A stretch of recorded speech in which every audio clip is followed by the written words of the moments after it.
오늘은 부활에 대한 공부를 조금 더 해보겠습니다. 여러분들이 대충 다 아시는 얘기입니다.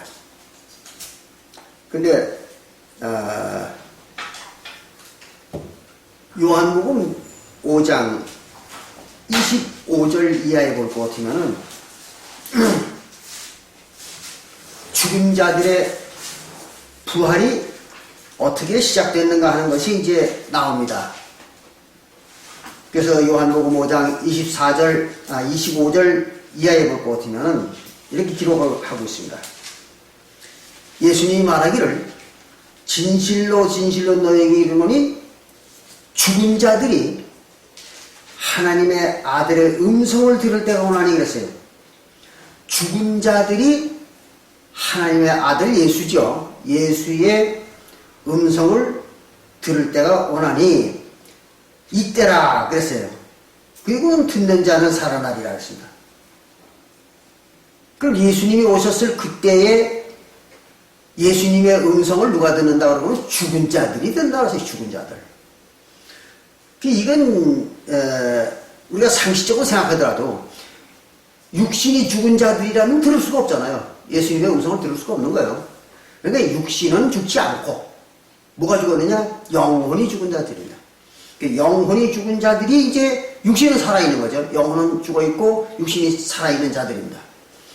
그런 자들이 예수님의 음성을 듣는 겁니다. 그게 바로 이제 사도시대다. 예수님이 오셨을 때다. 이런 얘기입니다. 그리고 그들은 그 예수님의 음성을 들으면 살아난다는 거죠. 그럼 뭐가 살아나는가 하면 육신이 아니라 영혼이 살아나는 거죠. 그래 영혼의 부활입니다. 그것이.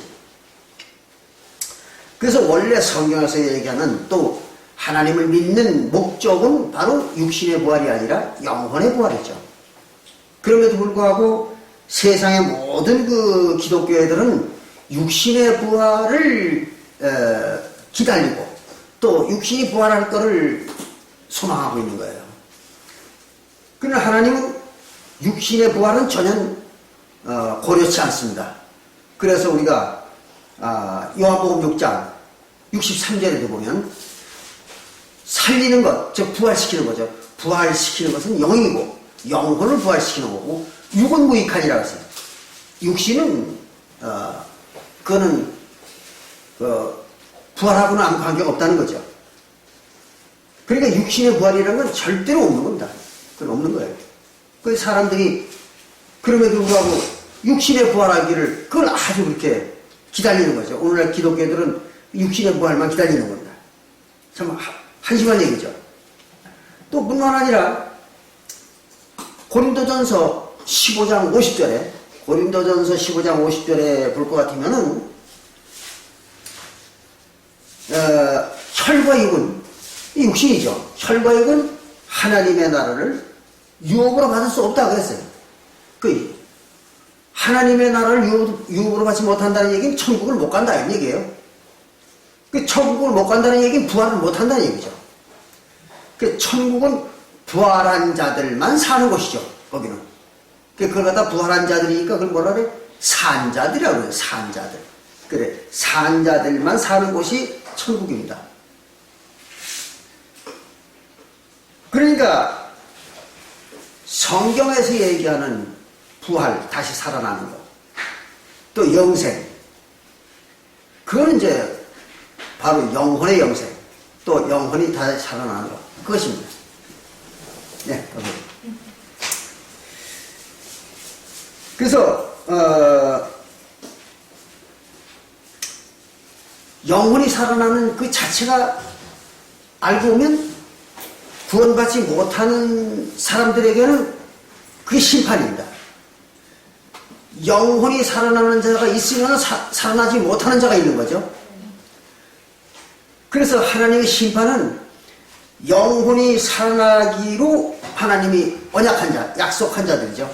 그들은 영혼을 다시 살려가지고 천국을 보내주고 산자를 만들어주는 거죠. 그래가지고 이제 하나님의 백성을 삼아주는 거죠. 그게 생명의 부활이라고 그래요. 생명의 부활. 무슨 생명? 천국 생명이죠.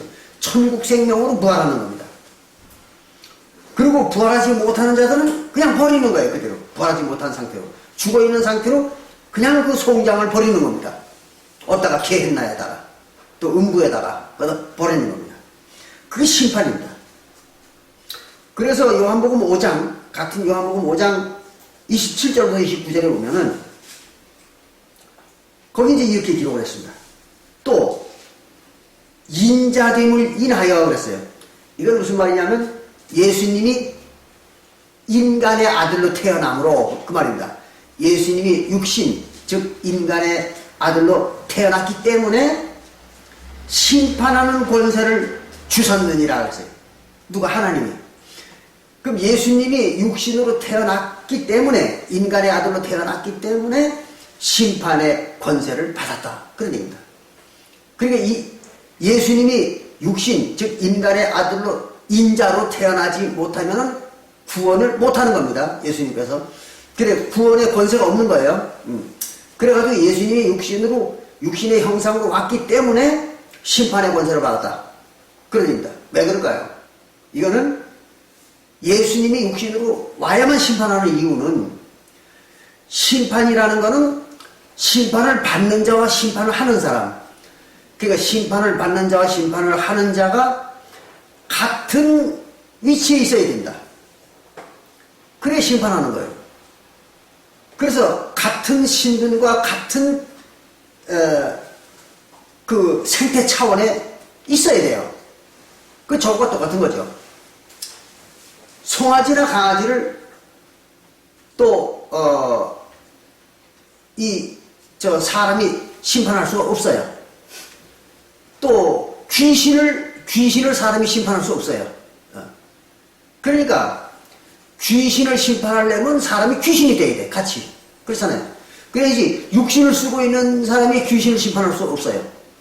그러니까 무당들은 어떻게 돼요? 무당들은 귀신을 부릴 때 또는 귀신을 쫓을 때 그때는 어떻게 되느냐? 육신의 세계가 아닌 영적 세계로 몰입을 해버리는 겁니다. 그 무당들이 그 귀신하고 접신하는 과정이 그런 거예요. 접신, 그 말은 육신의 세계를 떠나는 겁니다. 일시적으로. 그래가지고 신의 세계로 들어가 버리는 거예요. 그래가지고 이제 접신을 해가지고 귀신과 대화도 하고 또는 귀신을 쫓기도 하고 또는 귀신을 다른 데로 옮겨주는 천도를 하기도 하고 그렇게 하는 것입니다. 그러니까 귀신을 좌지우지하려면 귀신이 돼야 되는 겁니다. 그러니까 육신의 인간은 귀신을 어떻게 할 수가 없는 거예요. 그것도 똑같습니다. 신들이 육신을 쓴 인간들을 심판하고 어떻게 부리고 뭘 하려면 육신의 모양으로 와야 되는 것입니다. 그래야지 육신을 쓴 인간을 신을 부릴 수가 없어요. 또 어떻게 지배할 수가 없습니다. 그래 어떤 사람들은 육신을 쓰고 있으면서도 귀신의 지배를 받거나 귀신한테 부림을 받는 사람들이 있어요. 그런 사람들이 어떤 사람들이냐면 육신이 기능을 제대로 하지 못하는 사람들, 그런 사람들 있죠. 좀 육신이 제대로 온전치 못한 사람들. 그래서 그런 사람들은 영의 세계에 휘둘림을 받습니다. 또 귀신들의 지배를 받고 귀신들에게 부림을 당하죠. 그럼 왜 그런 겁니까? 육신의 기능을 못하기 때문에 그럽니다. 그래서 육신을 심판하고 육신을 부리고 육신을 구원해 주려면 육신으로 와야 된다. 예수님께서. 그래서 예수님께서 육신으로 와서 비로소 육신의 질병도 고쳐주고, 그렇죠? 육신의 질병도 고쳐주고 또 육신의 복도 주고, 그리고 이제 육신의 인간들을 심판하기도 하고 그러는 겁니다. 육신을 쓴 영혼들을. 여기 그 얘기입니다, 이게. 그래서 인자됨을 인하여 육신으로 왔기 때문에 심판의 권세를 받았다. 그런 얘기입니다. 그럼 오늘날은 어떻습니까? 오늘날도 마찬가지입니다. 반드시 지난번에 우리가 죽음이 있는 곳에 독수리가 모이라 하는 말씀을 배울 때 같이 좀 배운 겁니다. 반드시 심판을 할 때 죽음이 있는 곳이죠. 죽음이 있는 곳 심판해가지고 죽은 자들을 심판할 때는 독수리가 오는 거죠. 독수리는 누구예요? 하나님이잖아요. 그래서 그 독수리는 육신으로 오는 하나님입니다. 반드시 독수리가 온다. 그러니까 이게 바로 그 얘기입니다. 그래서 예수님이 심판하려면 육신으로 와야 되는 겁니다. 그와 마찬가지로 오늘날도 그리스도가 심판을 하기 위해서 육신으로 왔던 것입니다. 그래가지고 육신으로 와가지고 심판의 모든 준비를 다 끝내고 그 모든 심판을 누구에게 위임을 했습니까? 자기 제자들에게 위임을 하고 예수님은 승천해버린 거예요. 다시 신으로 간 거예요. 그와 마찬가지로 오늘날에도 그리스도가 안사원님이 모든 준비를 끝내고 육신으로 와가지고 끝내가지고 우리에게 위임을 하고 심판권을 위임을 하고 자기는 하신 겁니다. 그건 초림 때나 오늘날이나 똑같습니다. 그 얘기입니다. 이게 이렇게 해가지고 그렇게 심판을 주었다. 28절에 이를 기히 여기지 말라. 그 이상하다고 생각하지 말라는 거예요. 왜 그런가 하면 무덤 속에 있는 자가 다 그의 음성을 들을 때가 오나니 죽은 자들이죠. 영혼이 죽은 자들. 그 무덤은 죽은 영혼이 들어가 있는 육신. 그걸 무덤이라고 그런 거예요. 근데 이걸 갖다가 일반 개신교에서는 실제 무덤이라고 해석을 합니다. 그 실제 무덤이 아니라 육신은 살아있는데 영혼이 죽은 자. 그 육신을 무덤이라고 그러는 거죠. 왜? 죽은 송장이 들어가 있다. 죽은 영혼이 들어가 있으니까 그 육신을 무덤이라고 이렇게 얘기합니다. 예. 그래서 무덤 속에 있는 자가 다 그의 음성을 들을 때가 오나니 선한 일을 행한 자는 생명의 부활로. 선한 일이 뭡니까? 율법을 다 지킨 자들. 율법을 다 지킨 게 선이죠, 선. 그리고 그걸 갖다 의라고도 그래요. 의, 선. 요런 율법을 다 지킨 거를 그렇게 얘기합니다. 그럼 의를 행한 자 또는 선을 행한 자가 이제 바로 율법을 다 지킨 겁니다. 그럼 뭘 해야, 어떻게 해서 율법을 다 지켰느냐? 그러면 지난번에 우리가 배우신 것처럼 율법을 다 지키기 위해서는 두 가지만 하면 되죠. 첫째는 침례, 그리스도의 이름으로 침례 받는 겁니다. 침례를 받음으로써 육신을 물속에 장사 지내니까 로마서 7장 1절에 나와 있는 것처럼 육신이 있어야 율법을 지킬 의무가 있는 거죠. 근데 육신이 없을 때는 율법을 지킬 의무가 없어지는 거예요. 그리고 없어지니까 다 지킨 게 돼버리는 거예요. 그래서 침례를 주는 목적은 바로 율법을 없애버리려고. 그 없애버린다는 게 뭐예요? 안 지켜도 된다는 얘기죠. 그래서 율법을 다 이루었고, 그리고 나서 이제 침례받고 난 다음에 화목제를 하잖아요. 그럼 화목제는 뭡니까? 모든 모세율법에 기록되어 있는 모든 제사를 갖다가 예수님이 한 가지 제물, 자기 몸이죠. 한 가지 제물과 한 가지 예식으로 제사법으로 단번 제사죠. 그것으로 끝내버린 거죠. 그게 이제 히브리서 10장 5절부터 13절에 나오죠. 그렇게 해가지고 예수님께서 모든 제사를 한 번에 끝내버린 거예요. 한 제사 하나로. 그게 뭐예요? 화목제입니다. 네. 그래서 이제 우리에게 화목제를 하도록 해준 것입니다. 그럼 침례받고 화목제를 행해버리면은 모세율법을 다 지키게 되는 거예요. 끝내는 거예요. 그게 바로 의를 행했다는 얘기입니다. 선. 그 선을 행한 자는 생명의 부활로. 생명의 부활이라는 건 천국 생명의 부활로 그 말입니다. 그 부활은 부활인데 어떻게 부활이 되느냐? 천국의 생명으로 부활이 되는 겁니다. 그러니까 우리가 성령을 받고 성령을 받으면 바로 우리 영혼이 즉시 뭐가 되느냐? 천국 생명이 되는 거죠. 어떻게 해가지고? 성령 자체가 천국 생명이잖아요. 그럼 그 천국 생명인 성령과 우리 영혼이 하나가 돼버리니까 그러니까 천국 생명이 되는 거죠. 그리고 그 천국 생명은 오직 하나님밖에 없잖아요. 하나님이 되는 거죠. 그러니까. 그래서 지난번 우리가 살펴보신 것처럼 이사야서 43장 10절부터 11절을 보거든요. 이사야서 43장 10절과 11절을 보면 하나님은 천국에는 오직 하나님 한 분밖에 안 계시다. 그래서 나 이전에도 지음을 받은 신이 없고 나 이후에도 지음을 받은 신이 없으리라고 했잖아요. 그러니까 천국에는 오직 하나님이라는 신밖에 존재할 수가 없어요. 그러니까 우리가 천국에 가면 뭐가 돼야 돼요? 하나님이 돼야 되는 겁니다. 하나님이. 하나님이라고 하는 신이 돼야 천국을 가는 거예요. 그래서 성령을 받아가지고 우리 영혼과 성령이 하나가 돼가지고 하나님이 되는 거예요. 그래야 천국을 들어가는 겁니다. 그래야지 그거는 하나님만 계신 곳이기 때문에 하나님이 안 되면 그걸 들어갈 수 없어요. 바로 그 얘기입니다, 이게. 그 생명. 하나님이라고 하는 그 생명. 그게 되는 부활이다, 이거죠. 그 생명의 부활로. 악한 일을 행한 자는, 악한 일이라면 죄를 범하는 자들이죠. 그래서 악 또는 죄, 똑같은 말이죠. 그래서 악한 자를 행하는 자, 죄를 행하는 자들은 심판의 부활로 나옵니다. 심판의 부활이라는 건 뭐냐면은 사실은 심판의 부활은 부활식에 들어가지 않습니다. 부활한 게 아니고 뭐냐면 부활했다 그 말은 나타났다 그겁니다. 나타났다. 그 이전에는 나타나질 않았죠. 어느 놈이 죽은 놈인지 어느 놈이 부활한 놈인지 어느 놈이 산 놈인지 어느 놈이 죽은지를 몰랐잖아요. 그 이전에는 이 심판이 오기 전에는. 근데 예수님이 심판을 함으로써 그게 구별되는 거예요. 구원받은 죽은 자와 산 자가 명확히 구분되는 게 언제냐? 예수님이 심판할 때 그때거든요. 그래가지고 이제 그 심판의 부활이라 이렇게 얘기한 거예요. 그러니까 죽은 자로 드러났다 이거 드러났다. 그걸 갖다 부활이라고 이렇게 얘기합니다.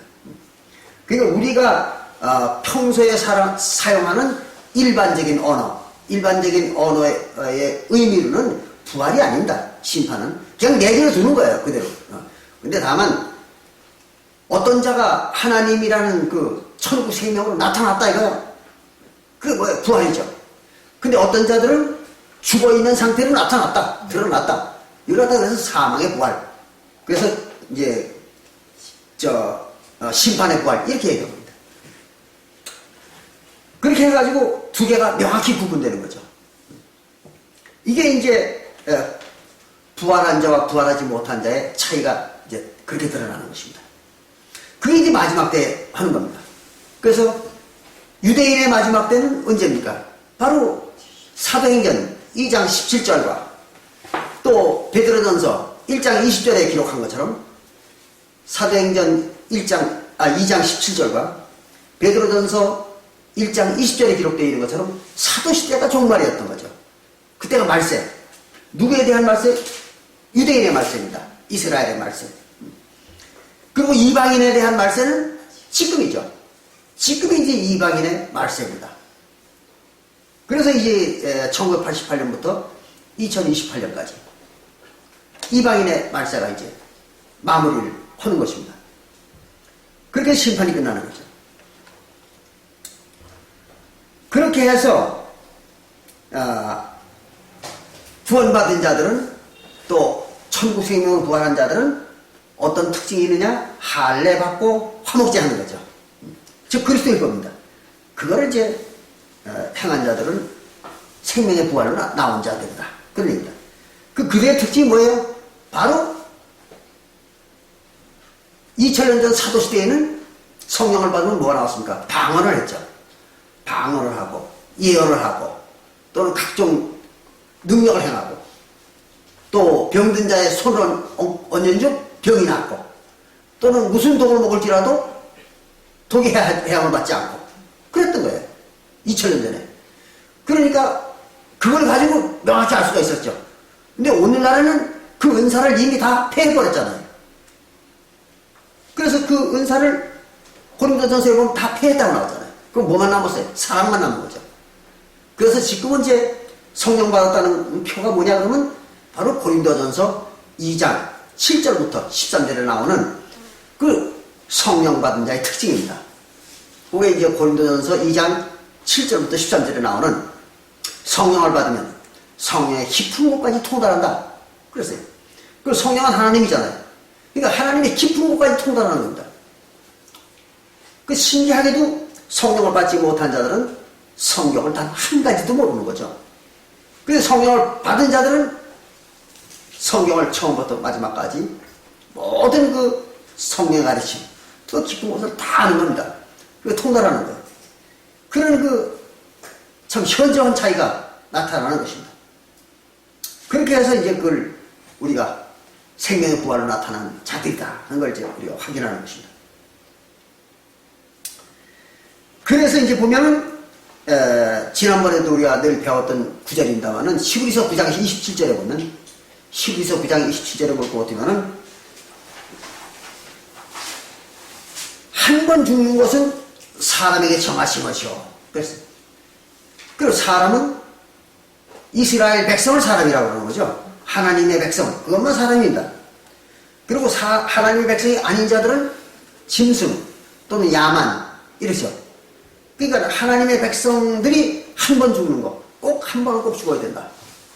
그래서 정하신 것이요. 그 다음에는 심판이 있다. 그렇습니다. 그 죽은 자에게 심판이 있는 겁니다. 그래서 사도시대에는 어떤 자들이 심판을 받았는가 하면 2000년 전에는 모세율법을 범한 자들이 심판을 받았죠. 그래서 이제 같은 히브리서 9장 15절에 볼 것 같으면 처음 언약 때, 즉 예언약이죠. 처음 언약 때 지은 죄를 사해 주려고 예수님이 죽으셨다. 그랬습니다. 그럼 그때 처음 언약을 범한 죄를 사함받지 못하는 자들이 심판이죠. 영원한 사망입니다. 근데 오늘날에는 그게 아니고 둘째 사망이죠. 그래서 둘째 사망에 들어간 자들, 이제 뒤에 이제 둘째 사망에 대해서는 자세히 설명을 드립니다. 둘째 사망에 들어간 자들이 지금 이제 심판받는 때입니다. 지금은.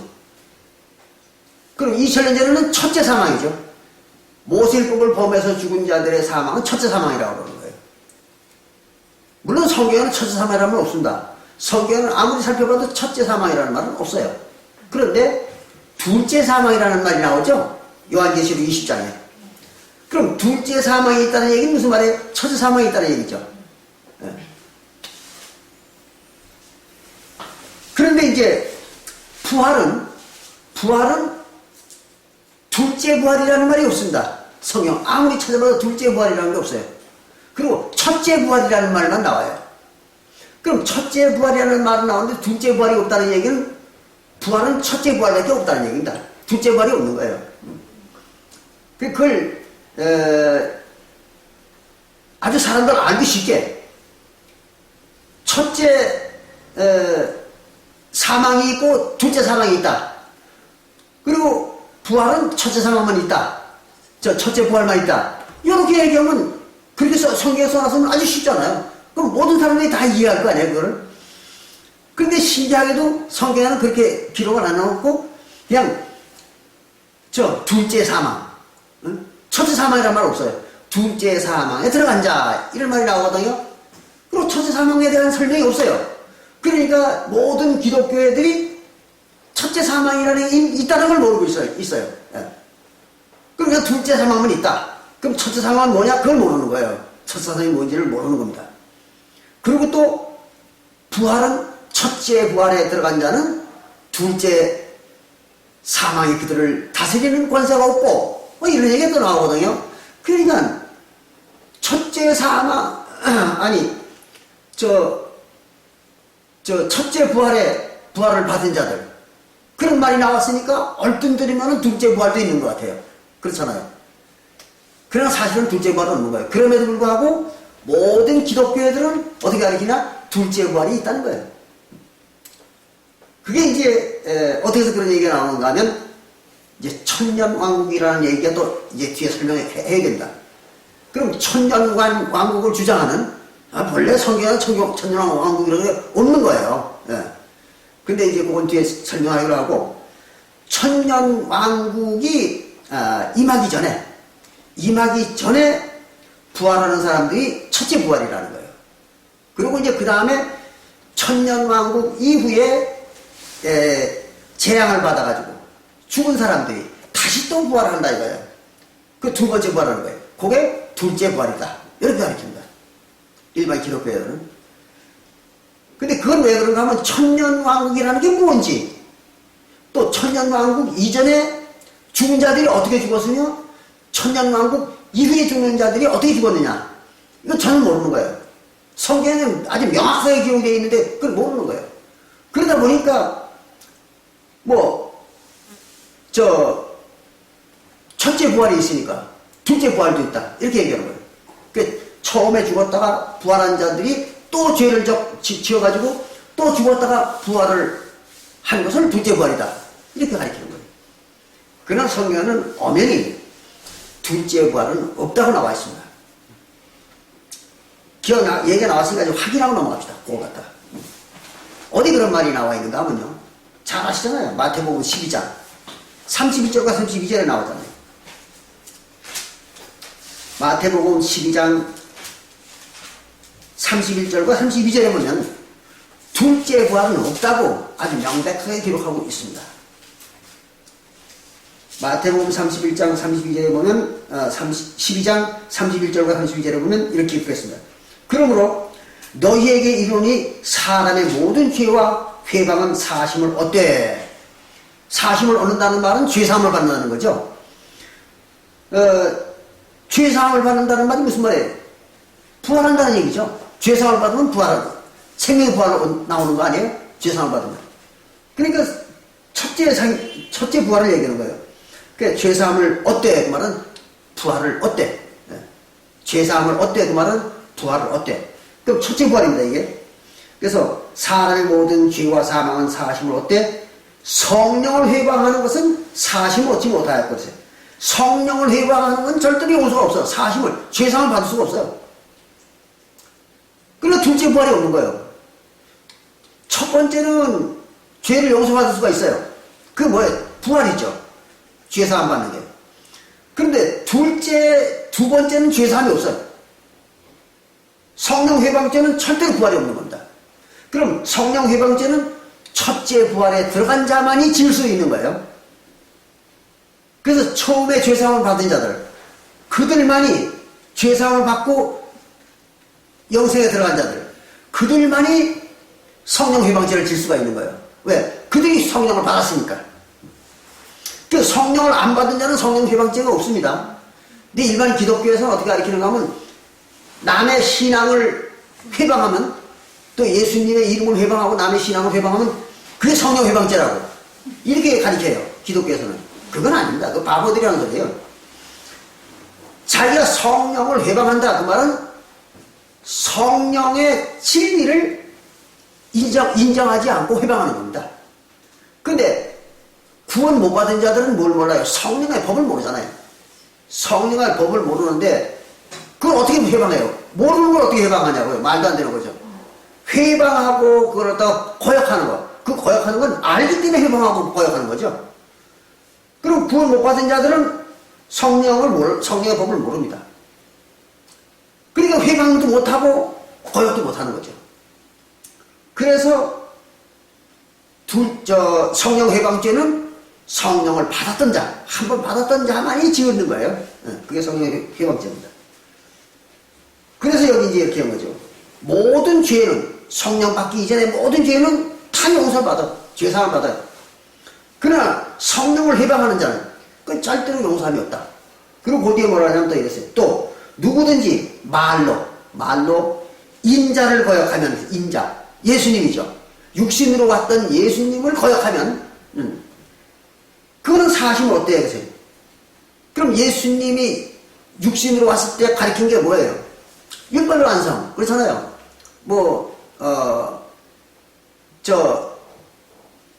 남의 물건을 욕심만 내도 도둑질한 거다. 또 여자를 보고 의심만 품어도 가늠한 거다. 이런 것들이죠. 그게 율법의 완성이잖아요. 그걸 지금 또 이 시간에 다 공부하려면, 설명하려면 기니까. 여러분들 다 아잖아요. 대충 그렇게만 얘기합니다. 이렇게 해가지고, 육신으로 와서 가르치는 건 그런 거예요. 그런 거지, 구원을 어떻게 받느냐. 이런 건 전혀 안 가르쳤잖아요. 예수님께서.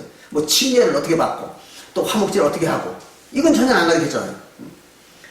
그래서 육신으로 왔을 때 가르친 거, 예수님이 가르친 거, 그거는 다 회방해도, 그건 다 안 지키고 회방해도 구원을 받는다는 거죠. 죄사함.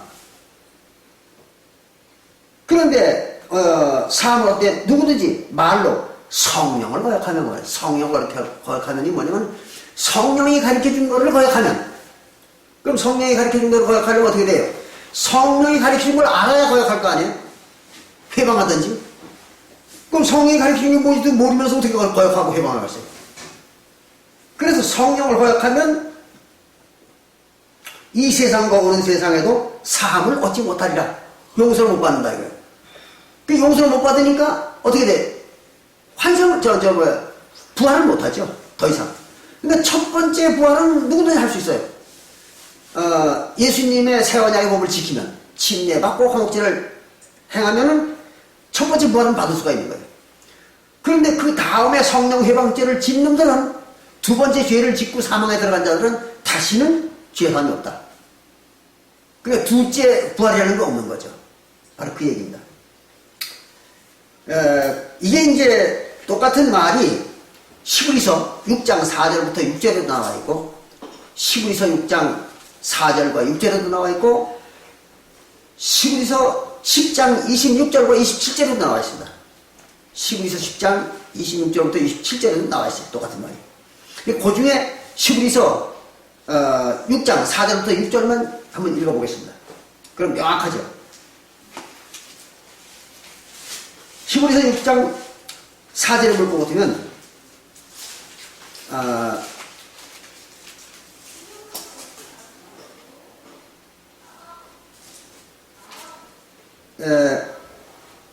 이런 말이 기록되어 있습니다. 시브리서 6장 4절에 한 번 비침을 얻고, 비침이라는 건 뭐예요? 하나님의 복음을 비치죠.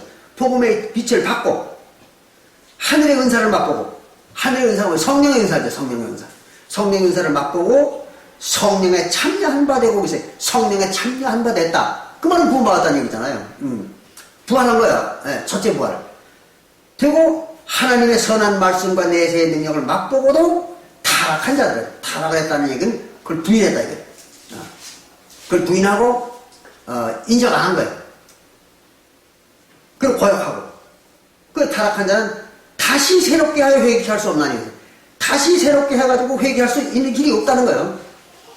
그 회개를 못하니까 뭐가 되는 거예요? 죄사함이 없는 거죠. 다시는. 두 번째는 죄사함이 없어요. 그러니까 둘째 부활이라면 존재할 수가 없는 거죠. 그겁니다. 그래서 부활은 반드시 첫째 부활밖에 없다. 그 둘째 부활은 절대로 있을 수가 없다. 그런 얘기입니다.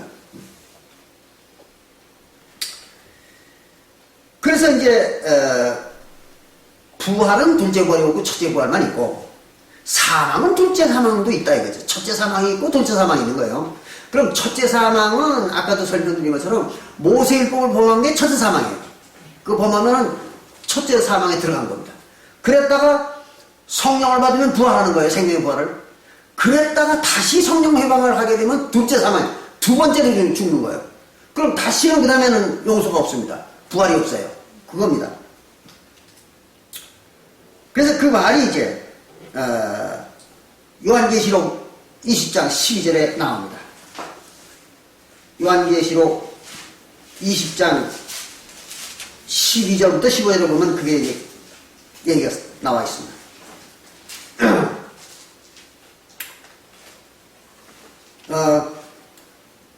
요한계시록 20장 4절에, 요한계시록 20장 4절에 보면은 이런 말이 기록되어 있습니다. 12장, 아니, 20장 12절. 네. 내가 왔다 갔다. 예. 요한계시록 20장 12절부터 15절에 보면, 그 원래는 이제 4절부터 봐야 됩니다. 그런데, 12절과 15절에 보면은, 이렇게 되세요. 또 내가 보니 죽은 자들이 물론 대소하고, 뭐가 죽은 거예요? 육신이 아닙니다. 영혼이 죽은 자들입니다. 영혼이 죽은 자들이 뭐 큰 놈이나 작은 놈이나 대소하고 그 보좌 앞에 섰는데, 하나님 보좌 앞이죠.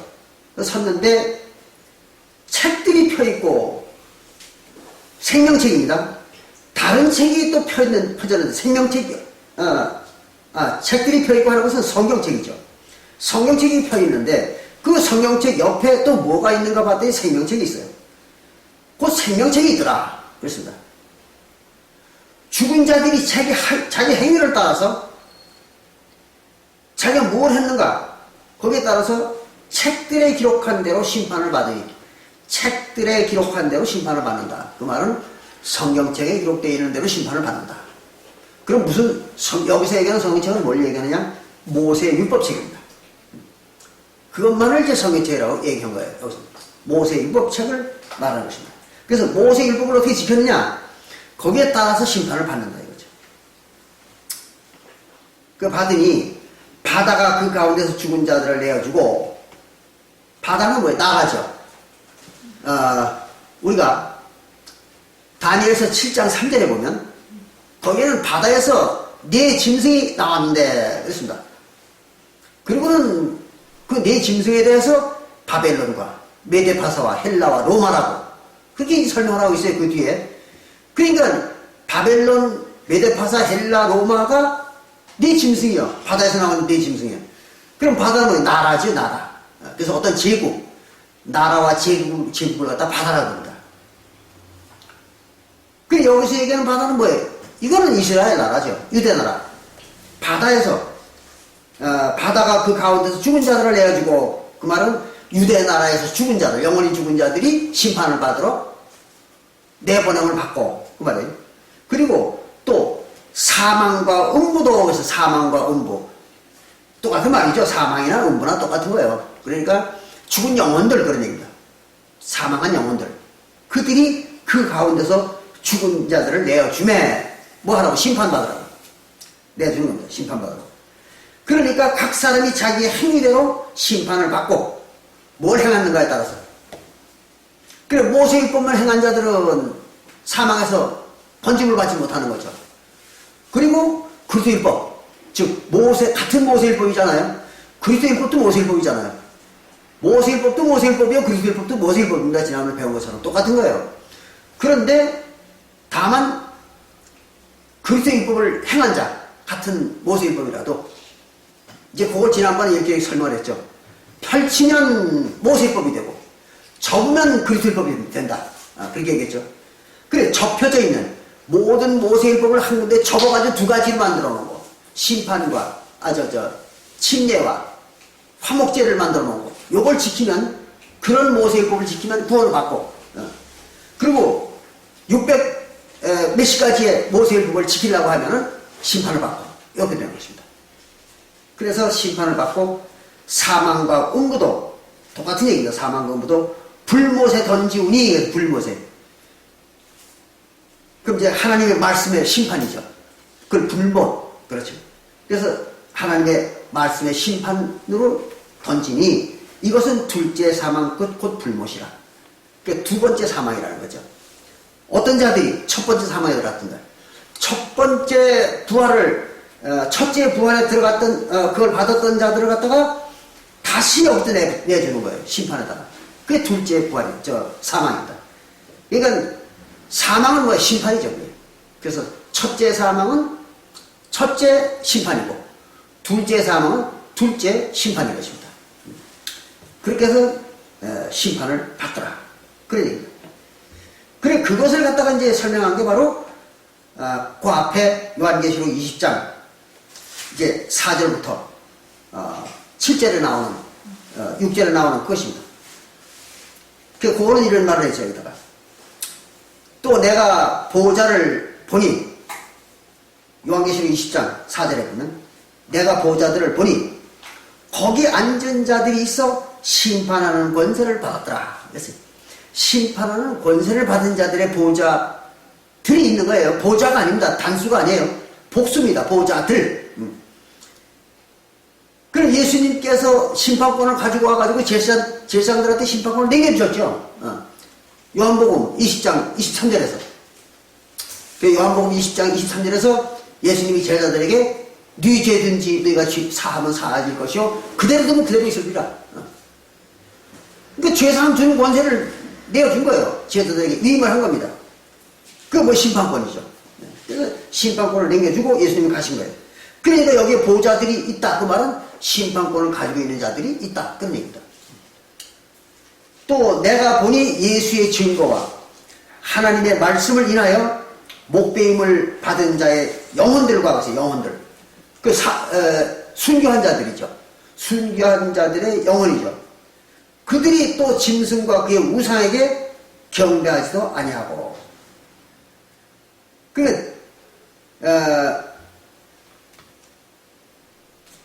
그 예수의 증거, 하나님의 예수의 증거와 하나님의 말씀을 인하여 목배임 받은 자들이, 받은 영혼들이 짐승과 그의 우상 그랬습니다. 그럼 짐승은 누굴 얘기하냐면, 이제 이 뒤에 설명을 드리겠습니다만, 7머리와 10뿔 가진 짐승. 7머리와 10뿔 가진 짐승입니다. 그래서 7머리와 10뿔 가진 짐승이 누군가 하면 바로 이제 로마를 얘기하는 것입니다. 로마. 그 뒤에 설명을 드립니다. 7머리와 10뿔 가진 짐승. 그리고 그의 우상. 그 7머리와 10뿔 가진 짐승이 섬기는 우상입니다. 로마가 지키는 그 우상입니다. 그걸 경배하지도 아니하고 이마와 손에 그의 표를 받지도 아니하는 그랬습니다. 누구의 표? 짐승의 표입니다. 짐승의 표를 받지 아니한 자들이 살아서 그리스도로 더불어 천년 동안 왕노로 타니 이랬어요. 이제 여기서 천년 왕국이 나오기 시작합니다. 근데 여기 뭘 안 받았다 그러는가 하면 이들이 짐승과 그의 우상에게 경배하지 아니하고, 그러니까 로마에게 이제 굴복하지 아니하고, 그리고 이마와 손에다가 그 짐승의 표, 그런 표는 뭘 표라고 그랬는가 하면 우리가 지난번에 공부를 한번 했습니다. 표는 바로 손목과 이마에 표하는 것이다. 그게 나와있죠. 지난번에 배웠잖아요. 그게 이제 출애굽기 13장 9절에 보면 이것으로가 뭐예요? 모세율법이죠. 모세율법으로 그 손의 기호와 네 미간의 표를 삼고 여호와의 율법으로 네 입에 있게 하라 그랬어요. 그러니까 손이나 손목과 이마에 표를 하라. 그건 뭘 얘기하는가 하면 모세의 율법을 얘기하는 것입니다. 그래서 모세 율법으로다가 표를 하라. 그럼 하나님의 표는 뭐예요? 모세율법이죠. 하나님의 표. 그리고 짐승의 표는 짐승의 율법이에요. 짐승의 율법.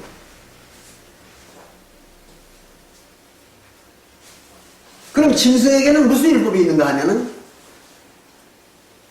짐승에게는 짐승의 십계명이 있습니다. 그리고 하나님에게는 하나님의 십계명이 있어요. 율법보다. 근데 짐승의 십계명은 지난번 설명드린 것처럼 뭐가 없어요? 거기에서 우상을 섬기지 말라 하는 계명이 빠져나갔습니다. 없어졌어요. 왜 그런가 하면 자기들이 우상을 섬기려니까. 그렇게 하고 안식일을 그렇게 지켜라 하는 게 또 빠져나갔습니다. 왜 그냥 자기들이 일요일을 지켜야 되니까. 그래서 그 두 가지가 없어진 거예요. 그런 십계명이 바로 천주교에서 만드는 십계명입니다. 그게 표죠. 손과 이마에 하는 표입니다. 그 얘기입니다. 그래서 다시 이제 요한계시록 20장으로 넘어가가지고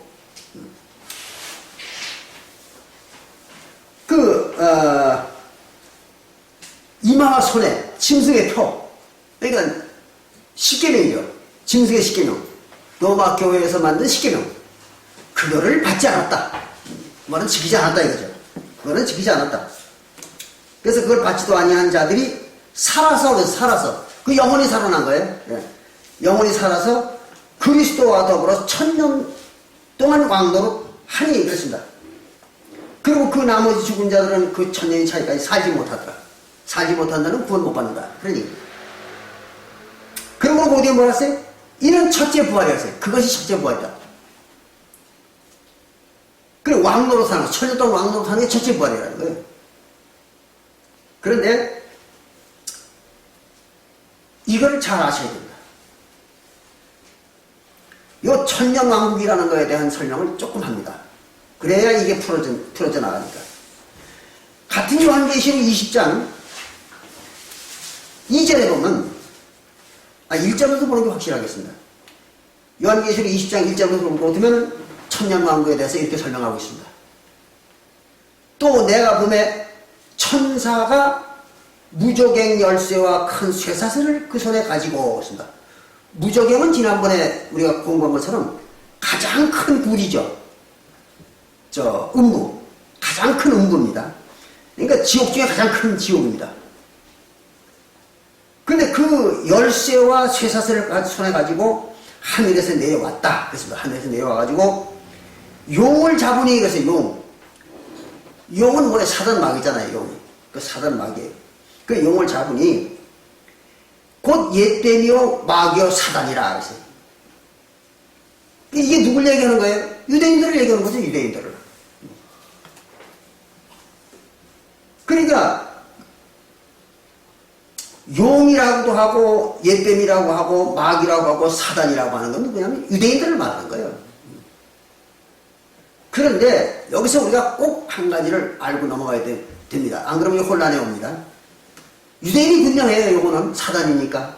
그런데 그 유대인들이 이전에 먼저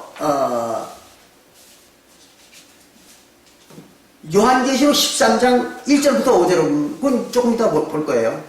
요한계시록 13장 1절부터 5절을 볼 것 같으면 용이 사단 마귀죠. 유대인들이 자기의 권세와 보호자를 짐승에게 주었다. 그런 게 나옵니다. 짐승에게 주어버린 거예요. 그러니까 사단의 그 권세와 능력과 또 사단의 위치를 누구에게 줬느냐? 유대인들이, 그 용이라고 하는 유대인들이 짐승에게 주어버린 거예요. 그러니까 그 다음부터는 짐승이 뭐가 된 거예요? 짐승이 사단과 마귀가 된 거잖아요. 그렇잖아요. 그러니까 이 말을 지금 바꿔 설명을 하면 이런 겁니다. 유대인들이 자기들의 권세를 갖다가 또 자기들의 자격을 누구에게 줬느냐? 로마에게 줬다는 거예요. 로마에게. 모든 권세와 자격과 능력을 다 로마에게 줬다는 겁니다. 그 로마가 그걸 받아가지고 그 권세를 행사한다는 거예요. 그러니까 마귀 행사를 누가 하느냐? 그 다음부터는 바로 로마가 하는 겁니다. 바로 그거예요. 그래서 여기 요한계시록 20장 1절부터 3절에 나오는 이 용과 옛뱀과 마귀와 사단은 누굴 말하느냐? 바로 그 유대인들로부터 그 자격을 받은 자들. 그들이 이제 이걸 하는 거예요. 그겁니다. 그래서 천사가 내려와가지고 누굴 잡는 거예요? 유대인을 원래 잡아야 되잖아요. 그래서 용이니까. 근데 그때는 유대인들이 그 용의 자격, 사단의 자격을 누구한테 남겨줬냐면 짐승에게 남겼잖아요. 로마에게. 그러니까 이제 여기서 누굴 잡아야 돼? 로마를 잡는 거예요. 그렇잖아요. 그래서 로마를 잡으러 내려온 거예요. 천사가. 바로 그 얘기입니다. 그래서 마귀와 사단을 잡아서 그 로마를 잡은 거예요. 잡아가지고 1000년 동안 결박하여서 무적행이라고 해서 던져가지고 잠궈버렸어요. 잠그고 그 위에 인봉을 했다는 건 뭐 열지 못하게 하는 거죠. 그 인봉을 하여서 1000년이 차도록 다시는 만국을 미혹하지 못하게 하였다가 그 후에는 반드시 잠깐 놓이게 하세요. 그 뒤에는 잠깐 놔준다 이거예요. 그러니까 1000년 동안만 잠궈놓는 거예요. 그런데 활동을 못하게 하는 거예요. 1000년 동안만.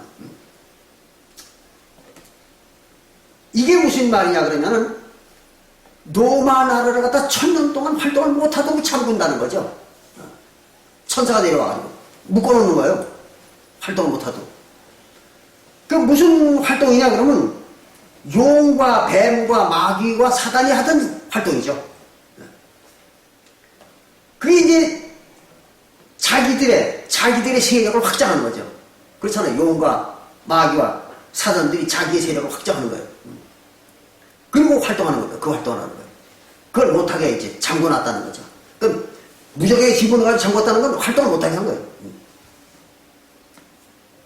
이렇게 해가지고 1000년 동안 그 속에 갇혀있는 거예요. 이 용과 마귀가. 그럼 이 1000년이라는 기간은 어떤 기간이냐 그러면은 일반 기독교에서는 이 왕노릇하는 것만 자꾸 생각해요. 왕노릇하는 게 1000년 동안이라고 그러니까 이게 1000년 왕국이다 이렇게 생각하는 거예요. 그게 아니에요. 1000년 왕국이 아니라 사단 마귀를 갖다 무적에다 잡아넣어서 잠그는 기간이 1000년인 거예요. 이걸 알아야 돼.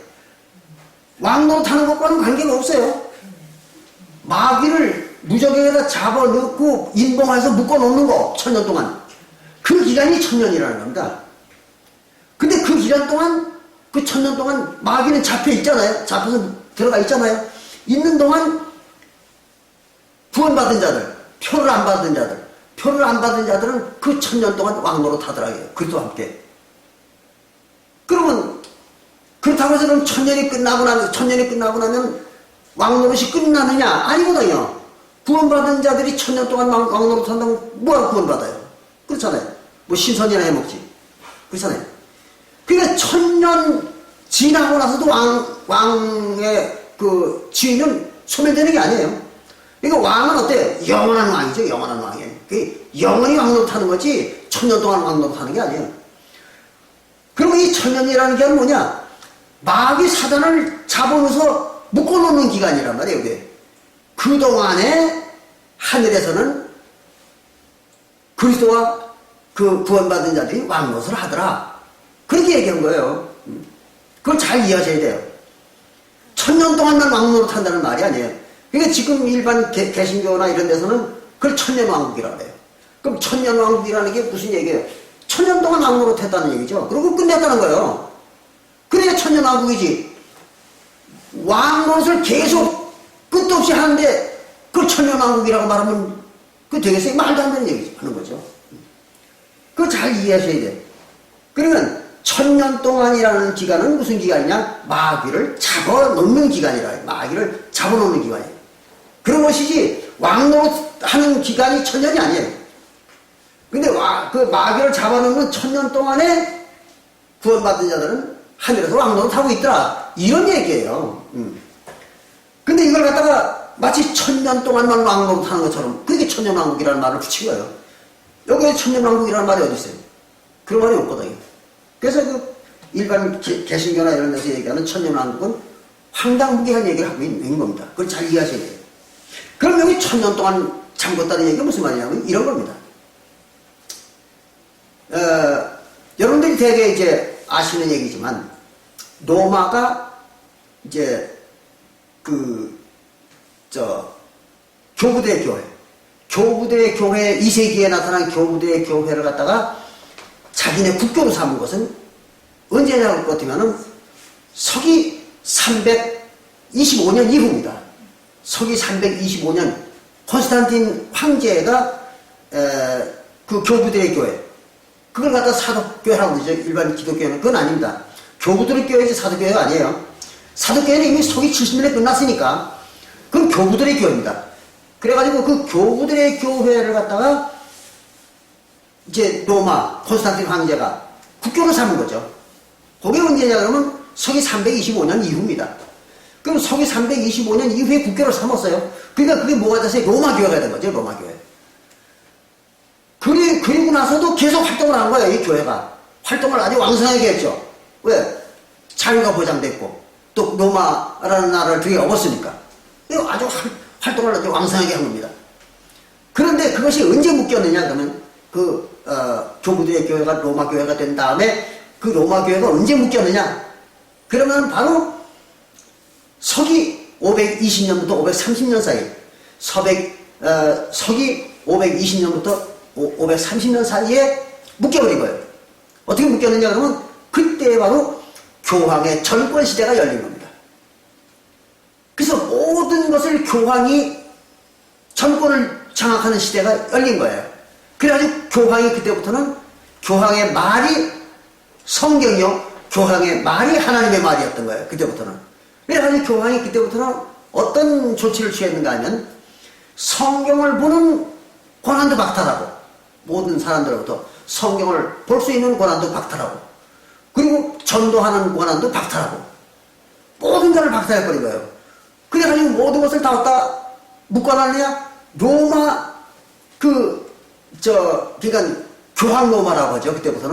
그때부터는 이제 로마가 다 교황 로마라고 합니다. 교황이 완전히 전권을 장악했던 그때부터 서기 520년 이후부터 그때부터 이제 교황 로마가 이루어지고 모든 전권을 거의 장악한 거예요. 그러니까 그때부터는 전 세계 어디로도 성경이 전해지질 않았습니다. 그러니까 로마 교회 교인들조차도 성경을 못 보는 그런 시대가 열렸으니까. 그렇게 해가지고 로마 교회에서 가지고 있는 그 성경 지식들이 바깥으로 쩔ጥ 나가지면 어떻게 만들었던 거예요. 그게 묶어놓은 겁니다. 예. 그렇게 해가지고 언제까지 그런 그 묶은 기간이 연장이 되었는가 하면 1953년, 1530년경까지 그런 기간이 연속이 된 거예요. 그래가지고 이제 1520, 30년 때부터 어떤 일이 벌어졌는가 하면 종교개혁이 시작됐습니다. 그때. 그 종교개혁이 시작되니까 그때부터 이제 마음 놓고 성경을 볼 수 있고, 그리고 성경의 지식이 전 세계로 퍼져나가기 시작한 것이 바로 그때부터입니다. 1520, 30년부터. 딱 1000년간이죠. 서기 520, 30년부터 1520, 30년까지니까. 딱 1000년 동안 그게 이제 교황 로마에 묶여 있었던 거예요. 그거를 이제 이 요한계시록 20장에서는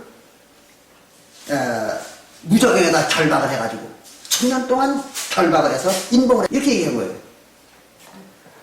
그렇게 해가지고 교황 로마가 장악하고 있던 그 독점권, 이것이 이제 풀리기 시작한 겁니다. 1520, 30년부터. 그게 종교개혁이죠. 그때 이제 말틴 루터라든지 또는 칼뱅이라든지 이런 사람들이 나왔던 거죠. 그랬다가 이제 완전히 그게 풀린 거는 언젠가 하면은 1798년입니다. 1798년에 와가지고 교황권이 무너져버린 거예요. 아주 교황권 자체가 막 없어지다시피 한 거예요. 왜 그런가 하면 1789년부터 교황이 아무런 힘을 쓸 수가 없게 되어버린 거예요. 왜 그런 일이 벌어지는가 하면 불란서에서 시민혁명이 일어났던 거죠. 그 당시에. 그 시민혁명이 일어나가지고 시민혁명군들이 그 당시에 로마 교황이었던 퓨스 6세를 잡아다가 가둬가지고 죽여버렸습니다. 그래서 그 교황이 죽은 거예요. 그렇게 되니까 일개 나라의 시민군에게 잡혀가가지고 교황이 죽어버렸으니까 그때부터 전혀 교황의 그 권위가 그만 땅에 떨어져 버리고 다시 회복을 못했던 거예요. 이렇게 해가지고 이제 오늘날에 와가지고는 교황권이 어디로 들어갔어요? 로마의 바티칸 궁전속으로 들어가버리고 마는 거예요. 소멸된 거죠. 소멸된 거예요. 이제 그런 과정이 이제 요한계시록 20장에 기록되어 있는 겁니다. 그 얘기예요.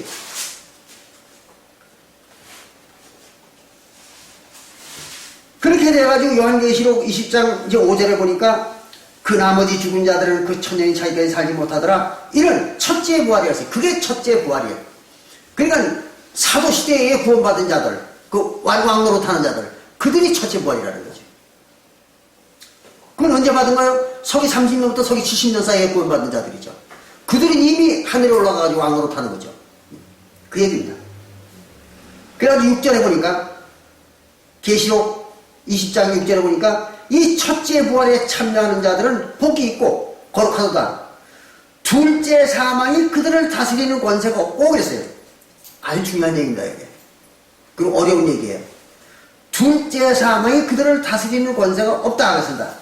그리고 도리어 그들이 하나님과 그리스도의 제사장이 되어 1000년 동안 그리스도로 더불어 왕노를 하리라. 그랬습니다. 그럼 여기서 첫째 부활에 들어간 자들, 첫째 부활에 참여한 자들은 복이 있고 둘째 사망이 그들을 다스리는 권세가 없다 그 말입니다. 둘째 사망이. 근데 이게 잘 이해를 하셔야 돼요. 그럼 첫째 부활에 들어간 자는 영혼의 구원 받은 자들이죠. 근데 그들이 둘째 사망이 그들을 다스릴 수가 없다. 그 얘기를 했어요. 그럼 그들은 얼뜬 들으면은 둘째 사망을 할 수 없다. 그런 얘기가 들리잖아요. 첫째 부활에 들어간 자는 둘째 사망을 할 수 없다. 그런 말처럼 들리잖아요, 여기 보면. 근데 그게 아닙니다. 그걸 잘 이해하셔야 돼요. 둘째 사망을 할 수 없다는 얘기 아니에요.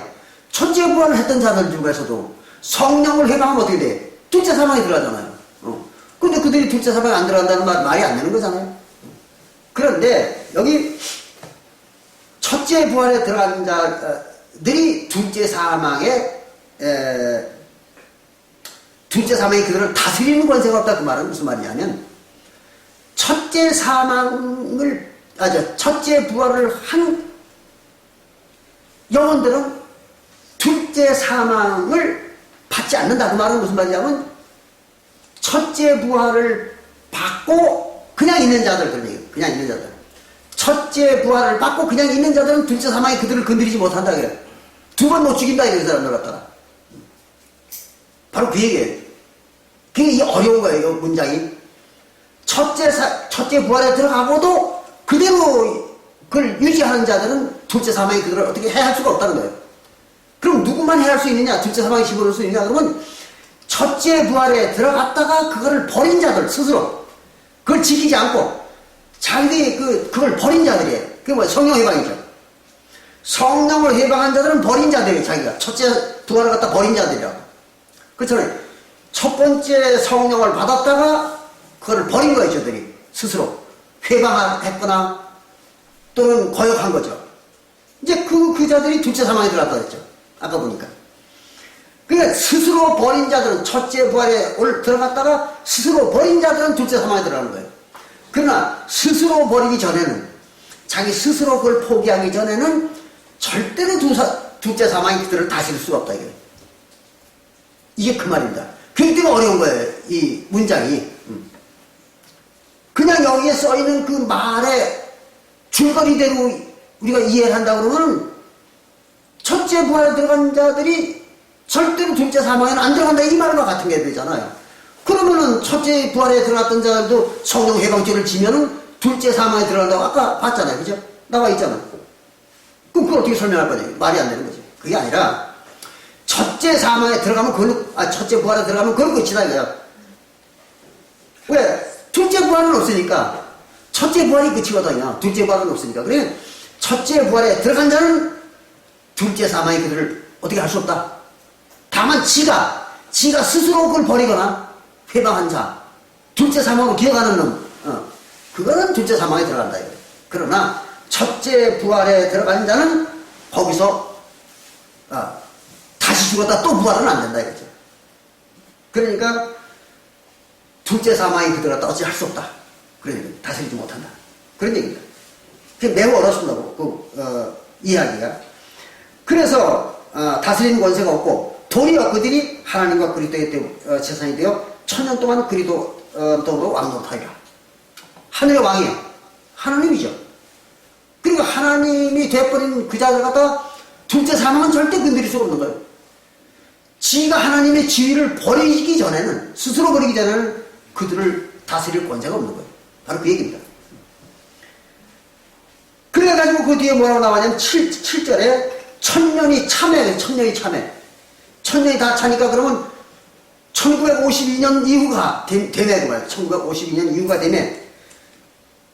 참해 사단이 옥에서 나와서 놓여 나와서 땅의 사방 백성, 땅의 사방의 그 백성 곡과 마곡을 미혹하고 있습니다. 곡과 마곡은 이방 나라를 말하는데 이방.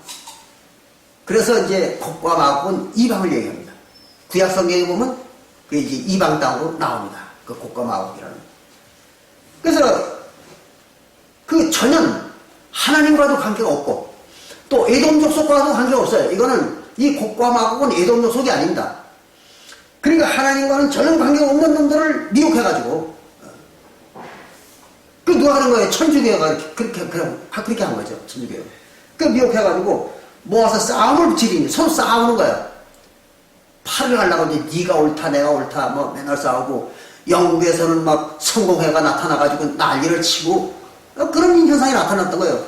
독일은 독일대로 자기네 루터파라 그래가지고 이제 자기네 루터파의 종교를 만들어가지고 나타났고 또 영국에서는 자기들이 성공회 그 이제 영국의 황제가 그걸 이제 주관하는 그 성공회를 만들어가지고 나라의 기독교들이니까 영국 나라의 기독교 그걸 별도로 또 만들어가지고 나타났고 이런 사방 이제 그런 종파들이 나타나서 서로 옳다고 싸우고 이제 그렇게 된 거예요. 그 얘기를 하는 겁니다. 그렇게 해서 싸움을 붙이리니 그 수가 바다 모래알 같으니라.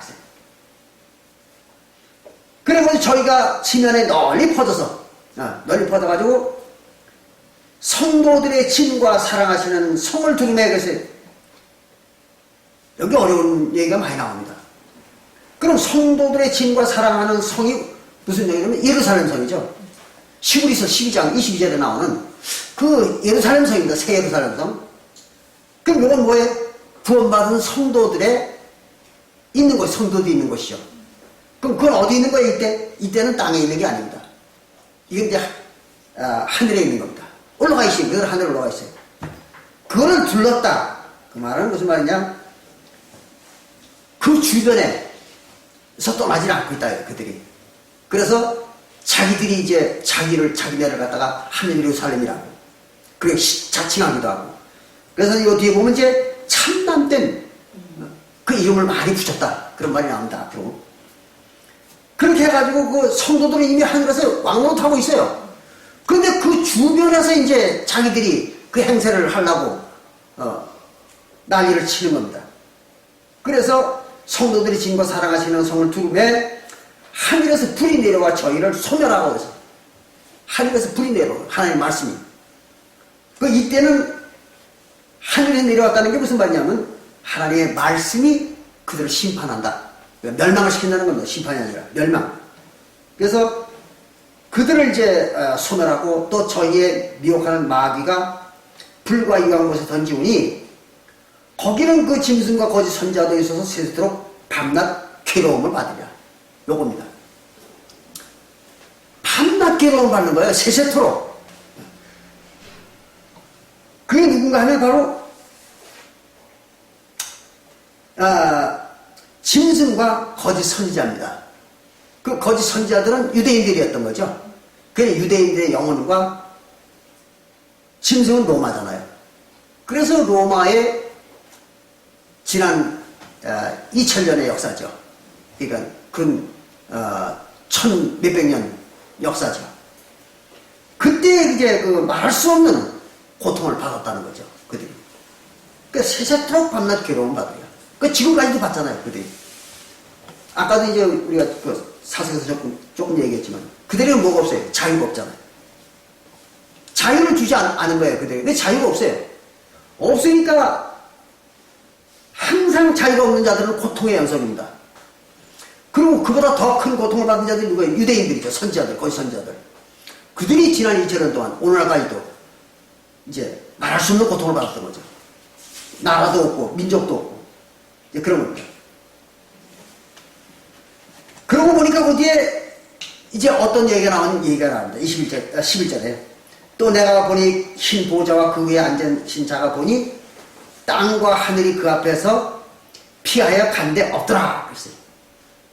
없어져 버린 거예요. 뭐가? 땅과 하늘이 없어진 거예요. 그럼 땅과 하늘은 뭡니까? 바로 이스라엘 민족과 이스라엘 민족의 영혼과 이스라엘 나라죠. 그렇죠? 땅과 하늘. 그게 없어졌다는 거예요. 이스라엘 나라와 이스라엘 민족이 없어진 거죠. 언제 없어졌습니까? 서기 70년 이후에 완전히 없어졌다는 거죠. 그 얘기입니다. 그래서 또 내가 보니 죽은 자들이 물론 대수하고 그 보좌 앞에 섰는데 책들이 펴있고 또 다른 책이 펴졌으니 곧 생명책이라. 아까 봤던 거죠. 그래서 심판을 받던 겁니다. 이게 이제 천년왕국이라는 겁니다. 근데 그 천년왕국이라는 게 보통 이제 천년왕국이라는 거는 기독교에서 가리키는 천년왕국에는 세 가지가 있습니다. 뭐냐 그러면 전천년설하고 또 후천년설하고 무천년설이라는 게 있어요.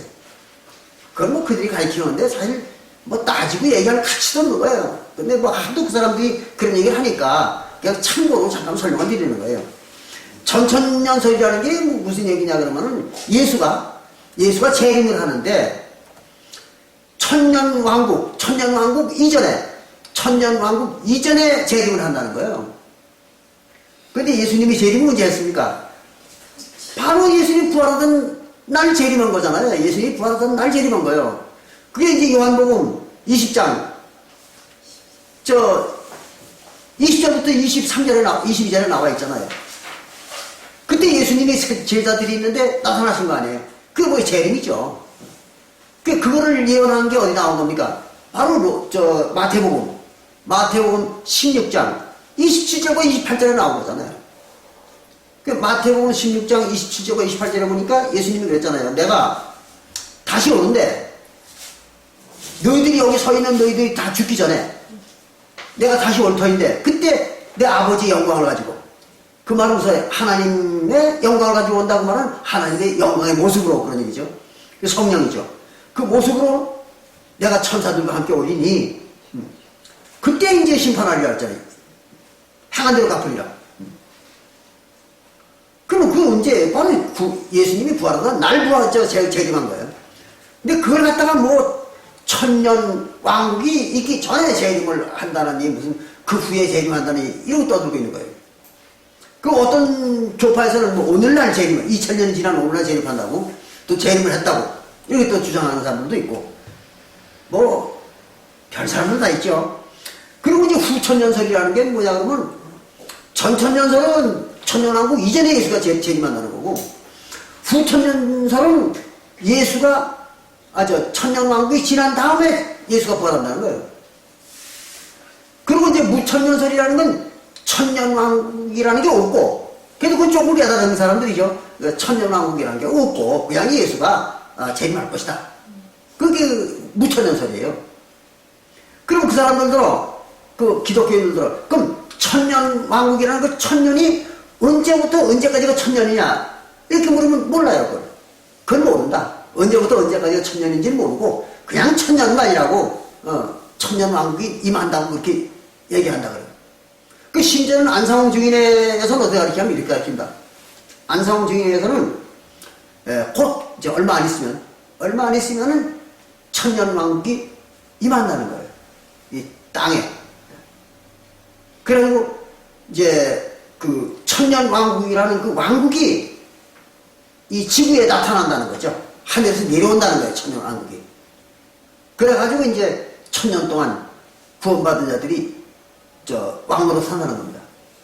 그럼 그렇게만 주장하면 또 그 일리가 있어요.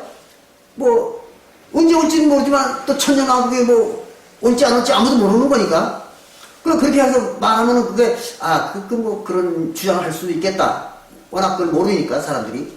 그런데 또 무슨 소리를 하는가 하면, 이제 곧 뭐 몇 년 안 있으면 우리가 하늘로 들림을 받아 올라간다. 이렇게 가르쳐요. 그럼 1988년도, 그러니까 지났죠. 1988년도에 하늘로 들림 받아 올라간다고. 14만 4천이. 그렇게 큰 소리 치다가 불발이 났단 말이에요. 그러니까 이제 할 말이 없으니까, 그건 이제 요번에는 실수를 했는데, 2000년도에 1999년부터 2000년 사이에 이제 올라간다. 이래 또 그것도 또 불발이 난 거예요. 아마 올라가다가 발에 뭐 힘이 빠졌던가 봐요. 못 올라간 거예요. 그러니까 또 그러면 이제 그게 실수가 되니까 2012년도에 또 진짜 이거는 올라간다고.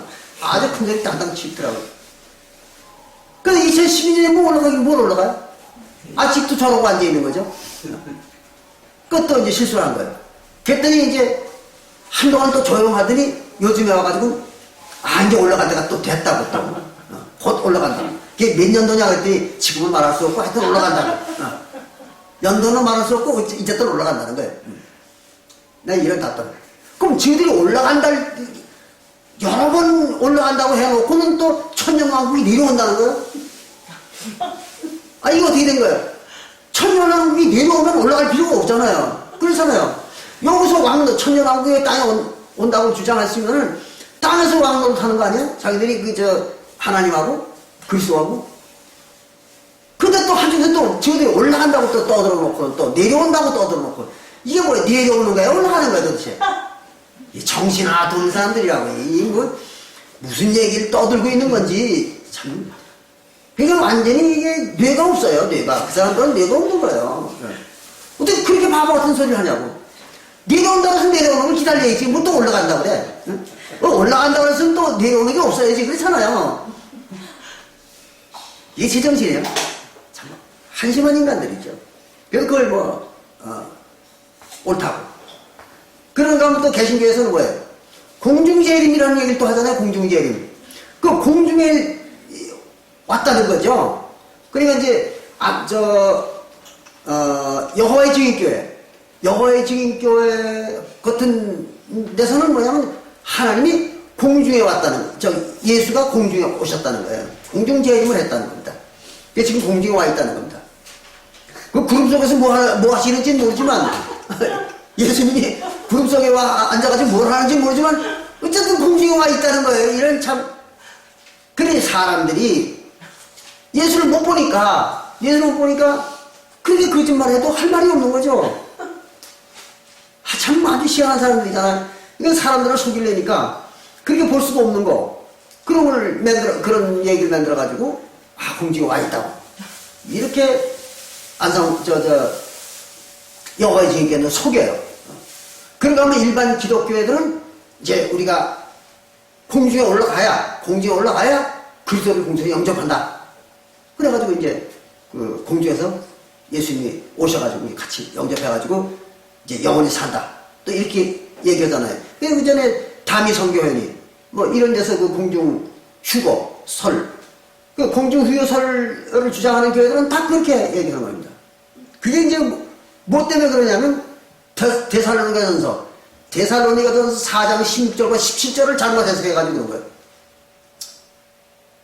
그 데살로니가전서 4장 16절 17절은 지난번에 제가 설명을 드렸습니다만 시제가 틀린 거예요. 시제가 바뀐 겁니다. 그게 어느 놈이 시제를 바꿔놓은 거예요. 그걸 갖다가 그래가지고 엉뚱한 얘기가 돼버린 거지. 그게 과거형을 미래형으로 바꿔놓은 거예요. 그게. 그래서 이제 그런 바보 같은 짓을 해요. 뭐 기억 얘기해놔서 그것만 조금 보고 맙시다. 데살로니가전서 4장 16절과 17절 그 얘기예요.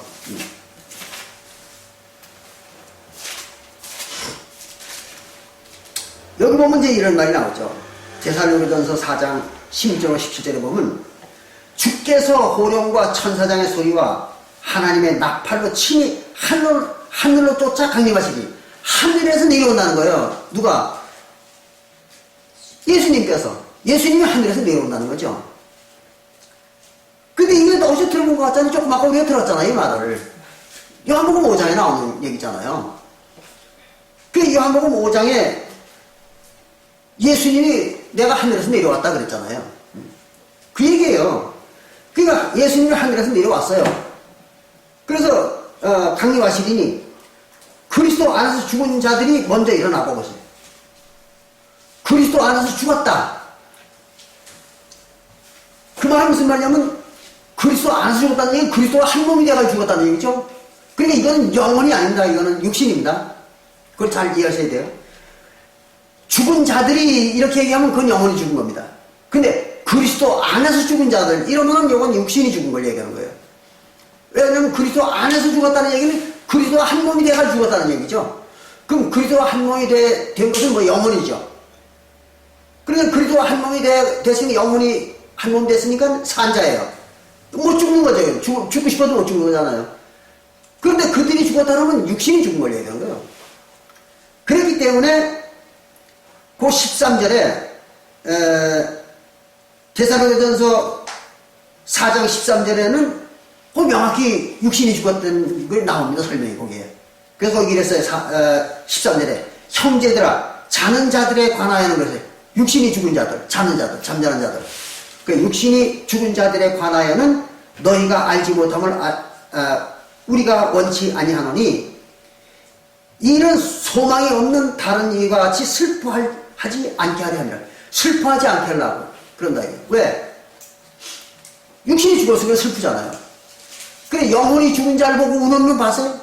그런 건 없어요. 죽은 놈을 보고 우는 놈은 아무도 없어. 왜? 죽었는지 안 죽었는지 모르니까. 그러니까 울 필요가 없어요. 근데 누가 울어요? 육신이 죽은 자를 보고 우는 거잖아요. 슬퍼하는 거는. 그거요. 그러니까 육신이 죽은 자들을 보고 슬퍼하는 자들. 누구예요? 죽은 유족들이죠. 죽은 자의 유족들. 형제, 또 자매, 또는 가족들. 이런 겁니다. 그 예수를 믿고 구원을 받았어. 근데 육신이 죽었어. 먼저. 그게 슬프잖아요. 그 자꾸 생각이 나잖아요. 그리고 야 저게 죽었는데 육신이 죽었는데 과연 우리하고 어디서 만날까? 하늘에서 정말 만나는 걸까? 뭐 이런 근심도 하고 그럴 거 아니에요? 인간이니까. 이게 지금 그 얘기를 하고 있는 거예요. 그들을 위로하기 위해서, 그 가족들을 위로하기 위해서 지금 사도 바울이 글을 쓴 거예요. 이게 그 가족들을 위해서. 그래가지고 이제 고대에 이렇게 나오죠. 소망이 없는 자들과 같이 슬퍼하지 않게 하려 함이라. 하는 소망이 없는 놈들처럼, 구원 못 받은 자들, 그들처럼 그렇게 슬퍼하지 않게 하려고 내가 이 말을 쓴다, 너희들한테. 그 말이에요. 그러니까 너희들은 하늘 소망이 있는 자들은 슬퍼할, 비록 가족 중에 누가 죽어도 슬퍼할 필요 없다는 거예요. 지금 그 얘기를 하고 있는 거예요, 이게. 그 14절에 그랬잖아요. 우리가 예수에 죽었다가 다시 사심을 믿을진데, 이와 같이 예수 안에서 자는 자들도, 예수 안에서 죽은 자들, 그 말은 예수 믿고 죽은 자들이요. 그 죽은 자들도 하나님이 저와 함께 데리고 오시리라. 어디로 데리고 오는 거예요? 새 예루살렘 성으로. 그렇잖아요. 새 예루살렘 성, 사도교회잖아요. 그걸로 하나님이 데리고 온다는 얘기입니다. 그랬기 때문에 이제 여긴 손을 드놓고요. 저길 봐야 압니다. 히브리서 12장 22절을 보면 이제 거기 풀려나가요. 그래서 요걸 이제 또 볼 겁니다. 그럼 이제 히브리서 12장 22절을 보면 이게 무슨 말인지, 죽은 자들도 하나님이 저와 함께, 즉, 데리고 오신다. 그 예수님과 함께 데리고 오신다. 그 말이 무슨 말인가가 히브리서 12장 22절에 보면 나옵니다. 그 히브리서 22장에 보면 이렇게 나와 있잖아요. 그러나 너희가 이른 곳은 시온산과 살아계신 하나님의 도성인 하늘의 예루살렘과 그리고 천만 천사와 하늘에 기록한 장자들의 총회와 교회와 만민의 심판자이신 하나님과 및 그 다음에 이제 나옵니다. 온전케 된 의인의 영들과 하세요. 온전케 된 의인의 영들.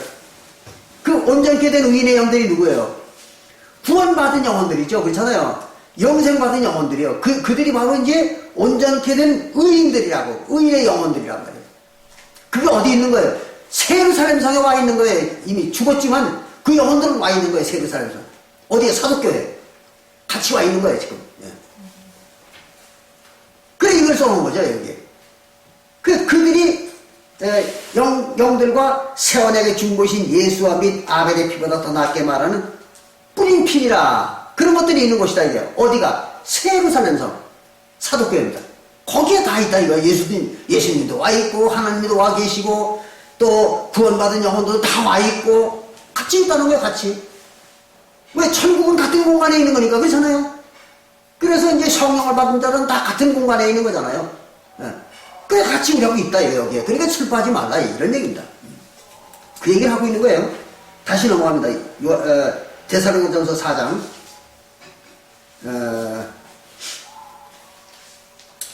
15절에 보면,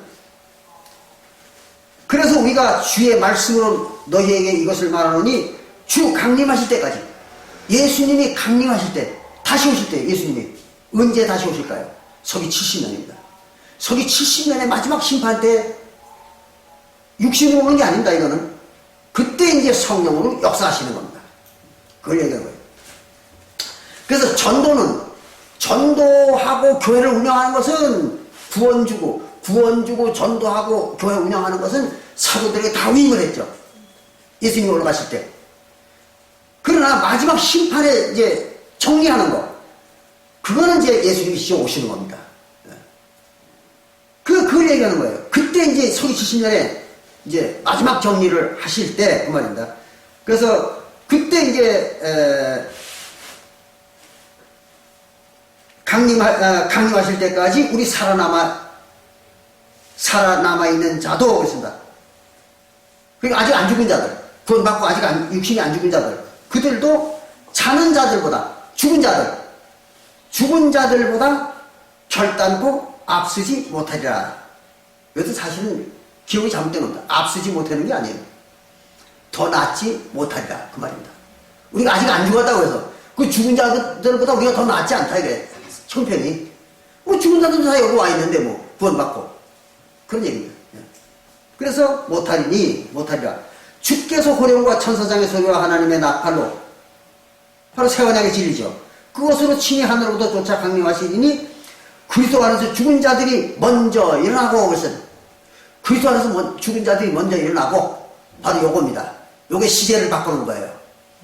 그러니까 미래형을 과거형으로 바꾸는 겁니다. 예수 믿고 죽은 자들이요. 그들이 먼저 일어났다고 말하면 먼저 부활을 했다는 거죠. 일어났다 부활했다 똑같은 얘기입니다. 그럼 그들이 영생을 먼저 받고 그 말이에요. 부활하고 첫째 부활입니다. 예.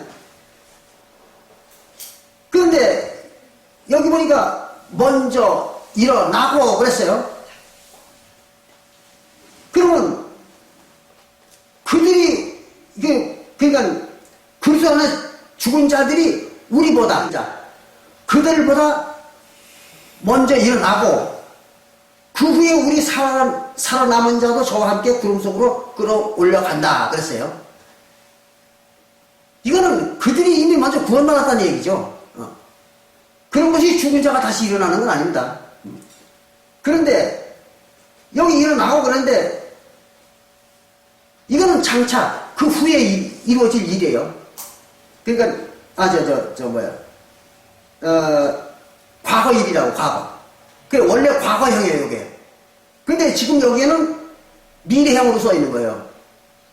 앞으로 일어날 것처럼 써놨잖아요. 앞으로 그 사람들이 일어나고. 그래서 안에서 죽은 자들이 먼저 일어나고 앞으로 장차 우리보다 먼저 일어난다 이거. 앞으로 먼저 일어나고 그리고 그 후에 우리 살아남은 자들 이제 아직 죽지 않은 자들이 그들도 함께 구름 속으로 끌어올린다 그랬으니까 미래에 있잖아요.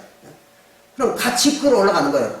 죽은 자들이 이제 무덤에서 다시 일어나고 부활을 받고 그리고 이제 살아남은 우리들도 이제 구름 속으로 끌어올려간다. 장차. 그 속으로 끌어올려서 공중에서 예수님을 영접해가지고 영접하게 하시리니 그리하여 우리가 항상 주와 함께 있으리라 그랬어요. 그럼 주와 그리스도와 영접한 건 언제예요? 구원받은 거죠. 구원받을 때가 영접하는 거잖아요.